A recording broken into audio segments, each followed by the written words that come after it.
Okay, guys, I think it's time for some much-needed variety around here. We need some Kamen Rider around here. It has been a while, thank you, Rising Yen, but I do have some more planned for the near future.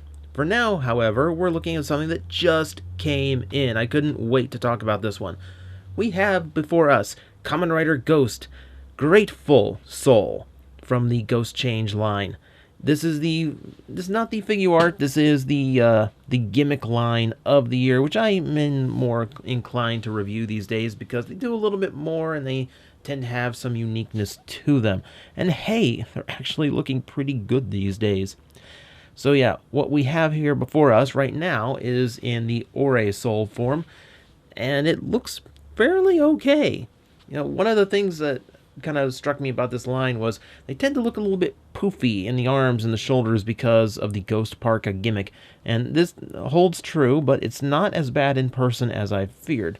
I'm going to show you the face close-up so we have some kind of reference. It's always kind of weird to me that the face itself was a different shade of orange than the rest of them, but it's completely accurate to the design, so how much can I really complain?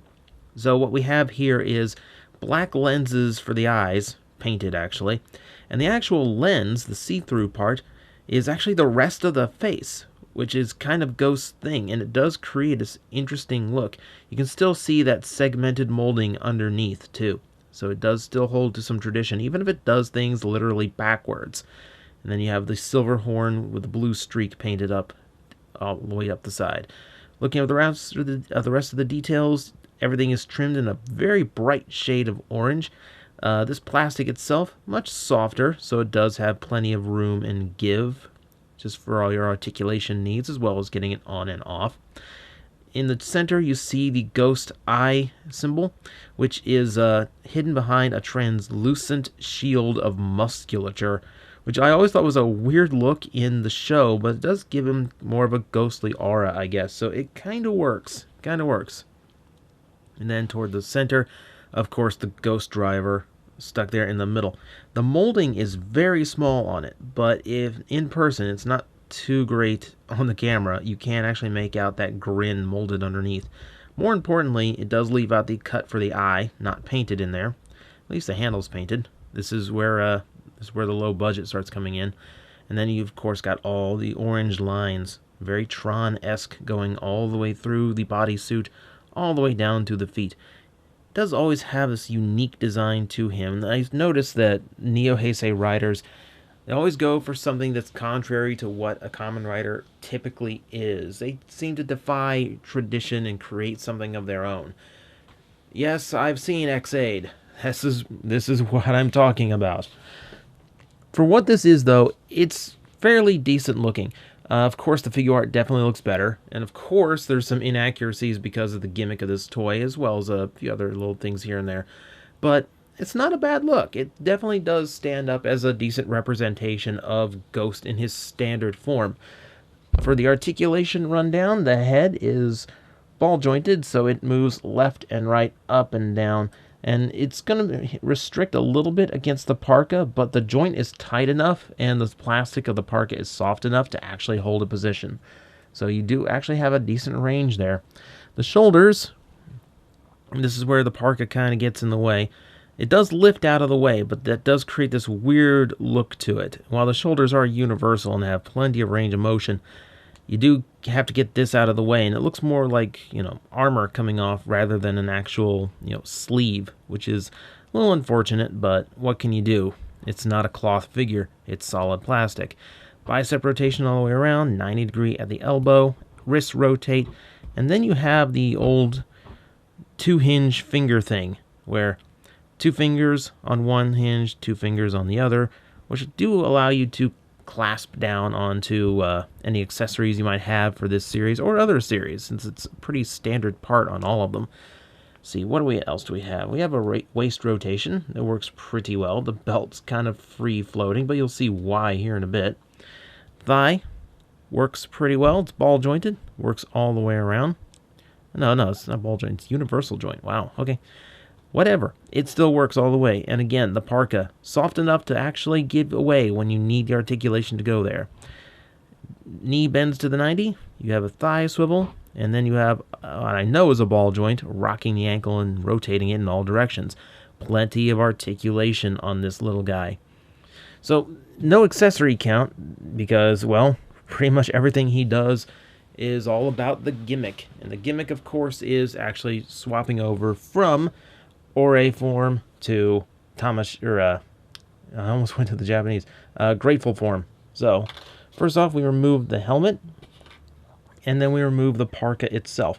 Now, the gimmick of this line is supposed to be swapping parkas in and out between figures, and they all kind of have the same fit going on. And this kind of plays into this a little bit. You can swap parkas onto this, and they tend to fit.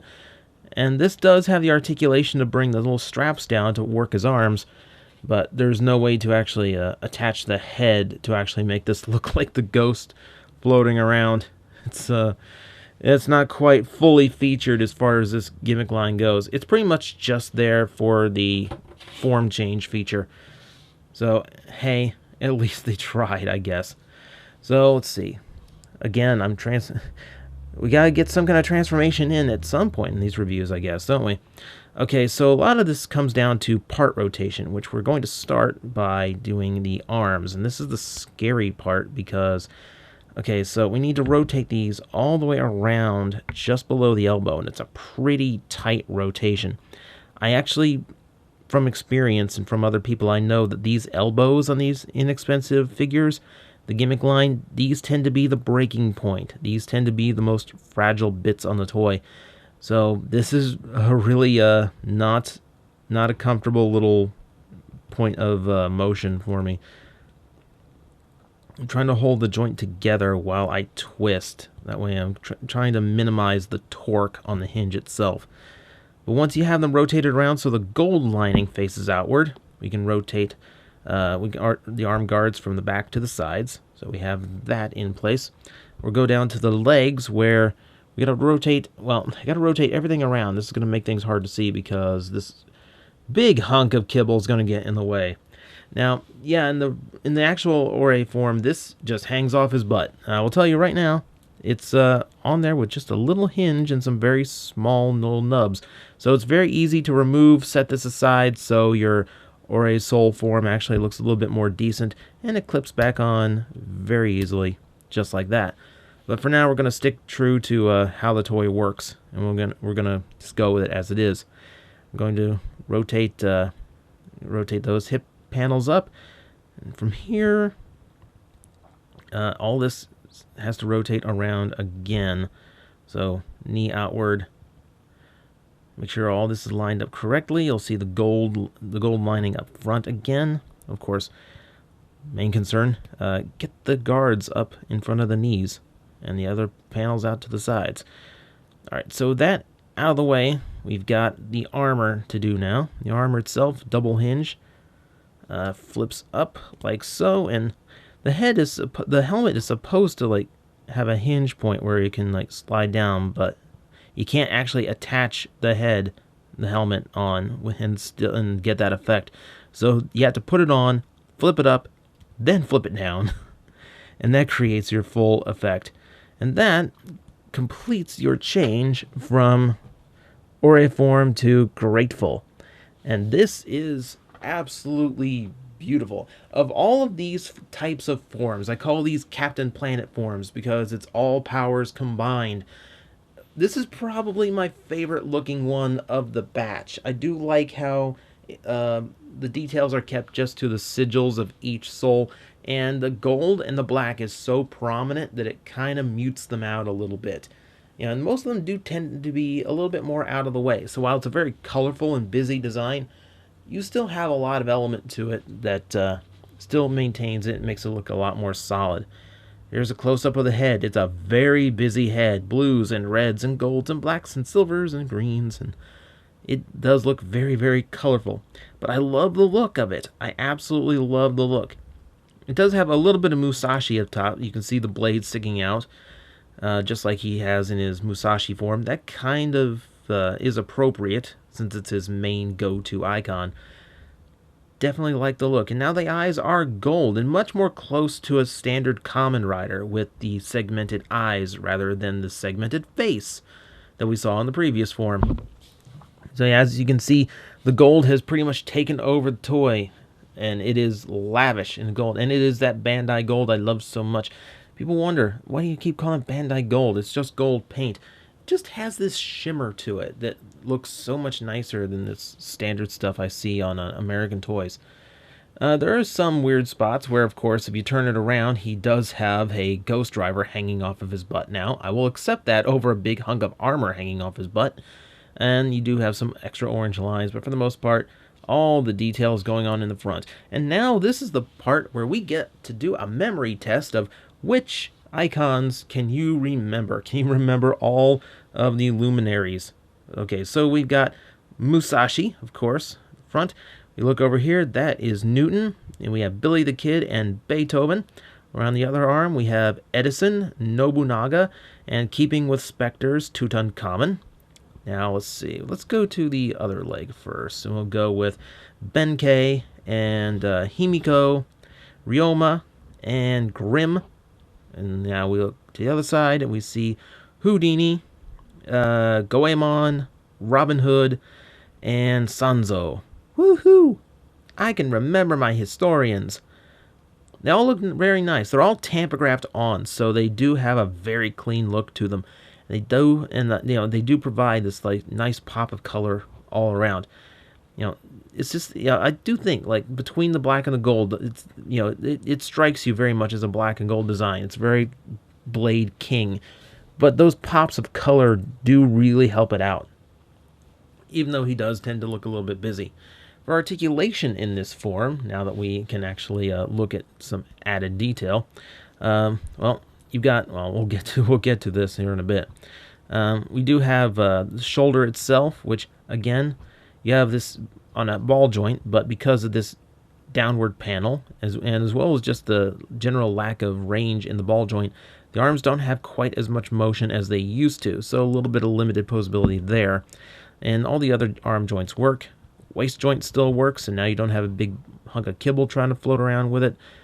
See, thighs still work, thanks to this being ball jointed and still having plenty of range to get out of the way.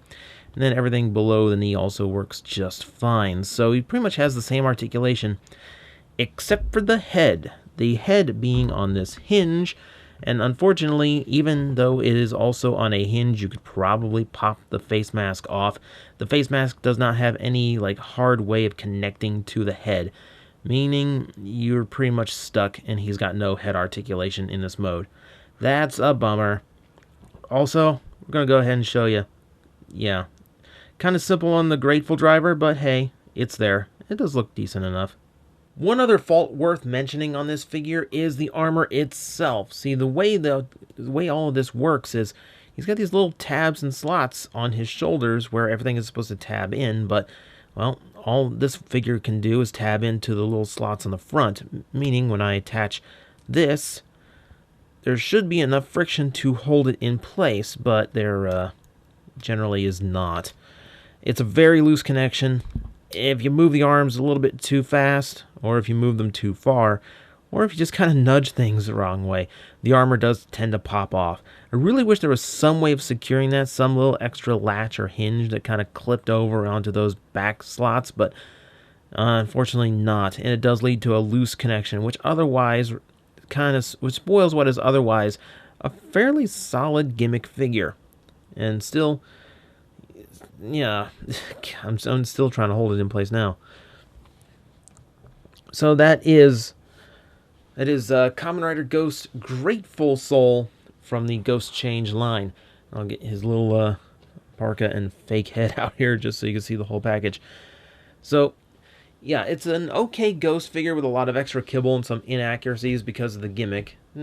But what you're really after here is the Grateful form. It does look really cool. The sigils all being tampographed on means they all look very nice and clean, and the form itself is still very pretty. One of my favorite upgrade forms that a Kamen Rider's ever had. He is held back by all the kibble junk in one mode, as well as some loose connection points in this one. Other than that, I think it's a pretty solid figure for the price. It's definitely a viable alternative to an expensive figure art if you just want to have a nice representation of the figure available to you. And hey, it's kind of a fun little gimmick to actually play with. So, yeah, I'm going to give this one a thumbs up. This one has my approval. Just watch out for those little nagging flaws to the figure.